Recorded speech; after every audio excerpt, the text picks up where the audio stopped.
आज आम जानवाक जाऊँगी दुनियार फेमस कार जगुआर विषय जहां किणवा समस्त कार प्रेमी स्वप्न अटे एवं जगुआर कार धनी लोकों प्रथम चॉइस अटे। इंग्लैंड रानी प्रिय कार जगुआर अटे। आज यह वीडियो रे आमे जगुआर कंपनी आरंभ सफलता पर्यंतर कहानी जानिबा एवं यह मध्य जानिबा जी 2008 रे केमिति जगुआर भारतीय टाटा मोटर्स रो एक अंश हो गला। कहानी आरंभ है आज 100 वर्ष पूर्व जितेबाला 1922 रे दुईटी बाइक प्रेमी मिसी एक कंपनी गढ़िले जार ना स्वालो स्वाइड कार रखी एवं से कंपनी से समय रे कार नुहे केवल बाइक तैयारी करुला।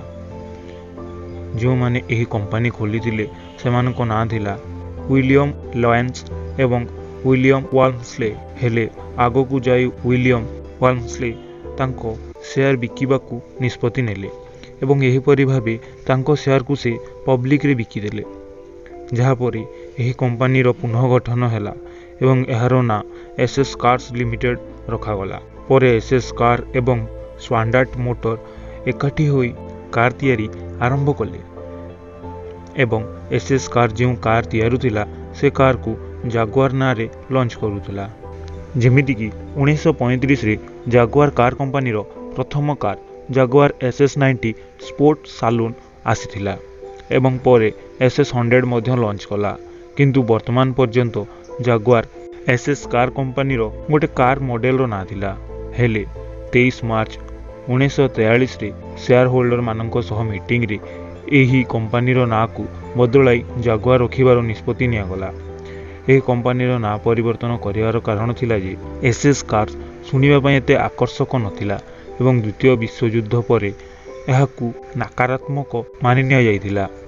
जागुआर कंपनी 1950 परे लग्जरियस एवं ताकतवर कार तैयारी करिबारे लागिला। जागुआर प्रथम सफल कार थिला जागुआर SK120 एवं एही कार परे जागुआर XT140 एवं XT150 कार मध्य लॉन्च कला जहाकू स्पोर्ट कार दुनियार किंग कहगला। एहार दमदार स्पीड एवं लुक पाई एही कार लोकों को बहुत पसंद मध्य आसीथिला। एपर्यंत जागुआर कंपनी पाई सब किछि ठीक ठाक चलीथिला हेले 1965 रे जागुआर कार पाई जो स्टील कंपनी बॉडी तैयारी करुला से कंपनी को अन्य कोनोसी कंपनी किनि नेला।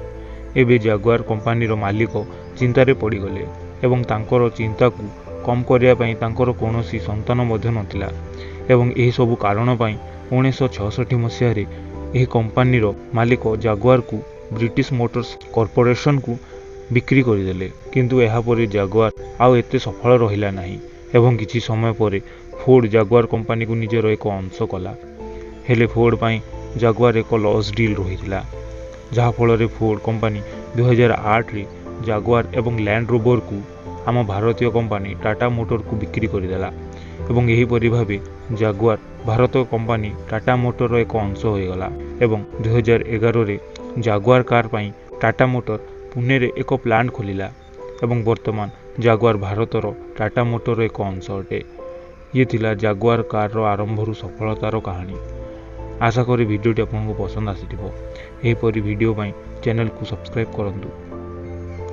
आपनको बहुमूल्य समय देइथिबारु धन्यवाद।